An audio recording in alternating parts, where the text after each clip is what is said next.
Hey everyone, on today's story from the Solarhood, we're going to talk with Brandon and how he used this installation to reduce his expensive electricity bills during the summer. So let's go check it out.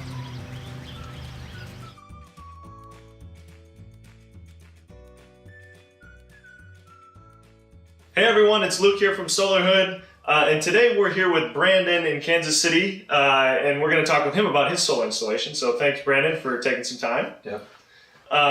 So to start off, I'd like to ask really, generally what got you into solar? What motivated you to consider solar on your home and make that a priority for you? I work in the energy industry, so I do a lot with solar projects. Yeah. We were actually working on the biggest solar project in the world at one point. It was over 550 megawatts.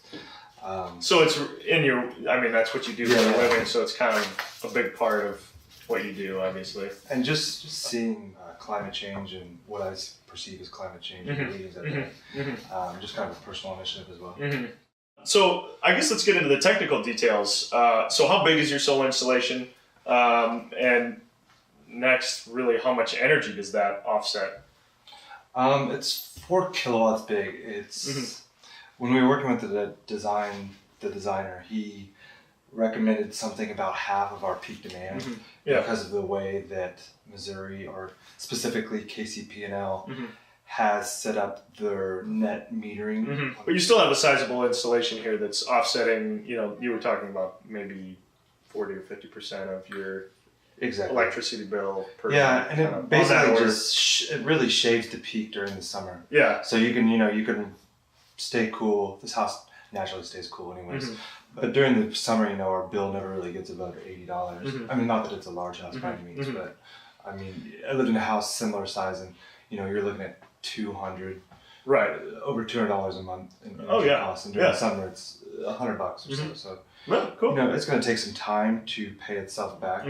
But when we installed, you had the federal tax credit, which was 30%, and then at the time KCP&L was giving a $1 per watt installed rebate. $1 per watt. So we were paying so $4 a watt installed, 4 kilowatts, $16,000.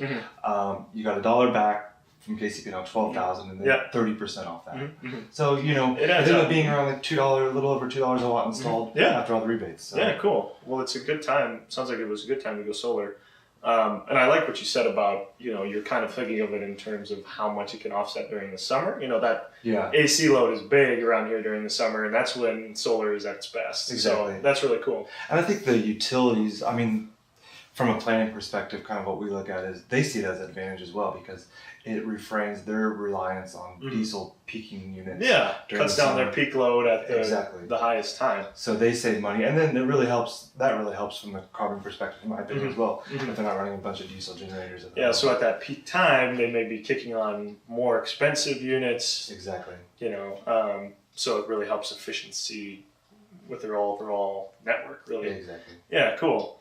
Well, tell me a little bit about the installation. How did that process go? I know you bought this house when you were living in a different place, and you kind of had it done while you were living in a different place. Exactly. Were there any? We lived in South Africa at the time, working in the energy sector, and we bought this house online, and we knew all these credits, so we interviewed a couple different installers, and we were really comfortable with this one company, and they took care of everything as far as filing paperwork for KCP&L, as far as providing the forms for the tax things, and then installing it. And then install it, and then we came back and it was already up and running, and for a while we had a bunch of credits because nobody was living here. No load. There's no load, but it was installed in May, and I don't think we moved in until September or August.